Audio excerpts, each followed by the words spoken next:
Dans la ville colorée de Jacmel vivait Coralie, une femme dont la beauté faisait tourner les têtes partout où elle passait. Les hommes la regardaient, les femmes l'enviaient, mais Coralie ne voyait pas ce que les autres voyaient, parce qu'au fond d'elle, elle était convaincue qu'elle méritait davantage. Davantage que ce que Jacmel avait à offrir. Davantage que sa vie actuelle. Davantage que tout ce qu'elle possédait. Dans la maison de Coralie, on pouvait entendre sa mère qui criait de la cuisine. « Coralie, viens manger avant que ça refroidisse. » Un silence de la part de Coralie. Un long moment de silence avant de répondre. Sans trop d'empressement, j'arrive. La mère qui lui répondait. « Qu'est-ce que tu regardes encore ?» Coralie, nonchalante, lui répondit. « Rien, je réfléchis. » La mère la regarda tout en souriant. « Toi, quand tu réfléchis comme ça veut dire que tu prépares quelque chose. » Coralie lui répondit. « Maman, tu n'as jamais eu l'impression d'être née au mauvais endroit. » Sa mère se tourna vers elle en la regardant. Surprise. « Non. Parce que le bonheur ne dépend pas d'un endroit. » Coralie murmura, presque pour elle-même. « Moi, je pense que si. »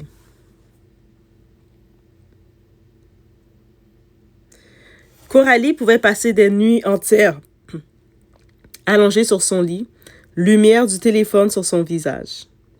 Chaque soir, quand tout le monde dormait, Coralie entrait dans un autre univers. Le monde des réseaux sociaux, le monde des influenceuses, des sacs de luxe, des voyages, des voitures, des restaurants élégants, des photos parfaites, des couples parfaits, des vies parfaites, ou du moins, c'est ce qu'elle croyait.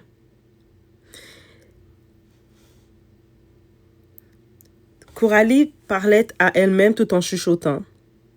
Miami, Paris, Dubaï, New York. Un jour, ce serait moi. Chez Mélodie, la cousine de Coralie. Mélodie se retrouve dans la cuisine. Elle est au téléphone en train de rire avec plein d'enthousiasme. On peut entendre Mélodie en train de rire et en train de parler en mode « Arrête, tu me fais rougir ». Et on peut entendre même une voix d'homme au téléphone qui lâche « Alors, laisse-moi venir te voir ». Mélodie, je vais y réfléchir. À ce moment, Coralie entre dans la cuisine. Coralie lâche. « Tu souris comme une folle. Qui est-ce » Mélodie se retourne. « Personne. Coralie. » « Mélodie, je te connais. Parle. » Mélodie, un peu gênée, s'empressa de dire « Il s'appelle David. Il vit à New York. » Coralie, surprise par cette révélation, lâcha. « New York ?» Mélodie. « Oui, on part depuis plusieurs mois. » Coralie. « Et ?» Mélodie était émue avec l'émotion dans la voix. « Il veut venir rencontrer la famille. » Coralie. « Et pourquoi ?» Mélodie. « Parce qu'il dit qu'il veut m'épouser. » Un silence. Le sourire de Coralie disparaît à cet instant, en regardant sa cousine longuement, sans savoir quoi dire. Tant de choses lui passaient par la tête en ce moment. Comment cet homme, David de New York, voulait venir faire le déplacement pour venir la voir, elle, jusqu'à vouloir l'épouser. Donc, sa cousine s'apprêtait à aller vivre aux États-Unis, alors qu'elle, elle restait là, à Jacmel. Plein d'idées lui passaient par la tête en ce moment. À cet instant, quelque chose changea dans le cœur de Coralie. Pas de joie, pas de l'excitation, pas de la fierté pour sa cousine. Non, c'était autre chose. Une émotion plus sombre, beaucoup plus dangereuse. C'était la jalousie. Coralie force un sourire.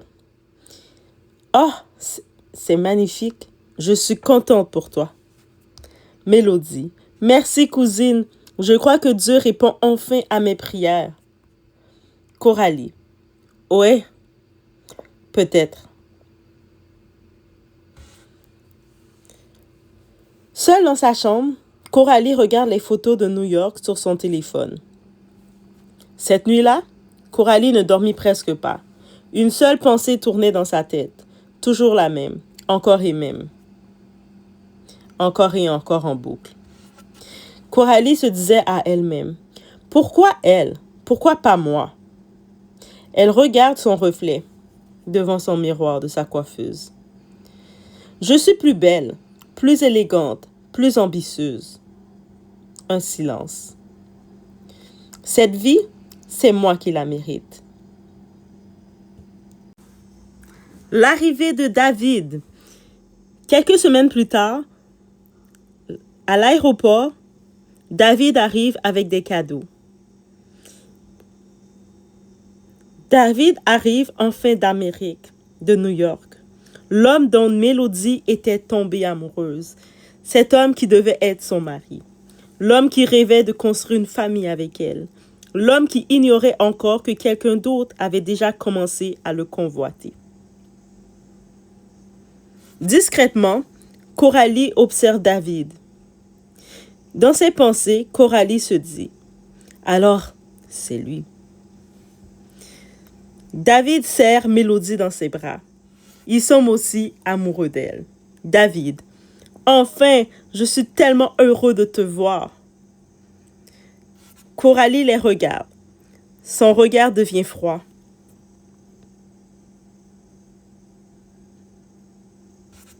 Ce jour-là, Mélodie croyait vivre le début de son conte de fées. Mais elle ignorait qu'à quelques mètres d'elle, sa propre cousine préparait déjà sa chute. Et parfois, les pires trahisons ne viennent pas des ennemis. Elles viennent de ceux qui vous appellent famille. Fin de l'épisode 1. Juste pour vous laisser savoir, concernant la suite, Coralie commence à se rapprocher discrètement de David. Au début, ce n'est qu'un jeu, puis le jeu devient une obsession. Et voilà comment tout a commencé. Une simple rencontre, un rêve de New York, une cousine heureuse et une autre qui commençait déjà à convoiter ce qui ne lui appartenait pas. Coralie ne le sait pas encore, mais certaines décisions changent une vie pour toujours. Et parfois, le prix du luxe est beaucoup plus élevé que ce qu'on imagine. Dans le prochain épisode, David va commencer à remarquer Coralie. Et Coralie va comprendre qu'elle possède une âme redoutable. Sa beauté. Mais jusqu'à où est-elle prête à aller pour obtenir la vie dont elle rêve? Va-t-elle respecter sa cousine ou détruire sa propre famille pour atteindre son objectif? Croyez-moi, le pire reste à venir. Si vous voulez connaître la suite de l'histoire de Coralie, abonnez-vous dès maintenant à la chaîne, activez la cloche de notification et laissez un cœur dans les commentaires. Écrivez-moi aussi, selon vous, Coralie est-elle victime de ses rêves ou responsable de ses futurs choix? Je lis tous vos commentaires. Merci d'avoir regardé cet épisode. Prenez soin de vous et rendez-vous très bientôt pour l'épisode 2 de Coralie, plus jamais à genoux. À suivre.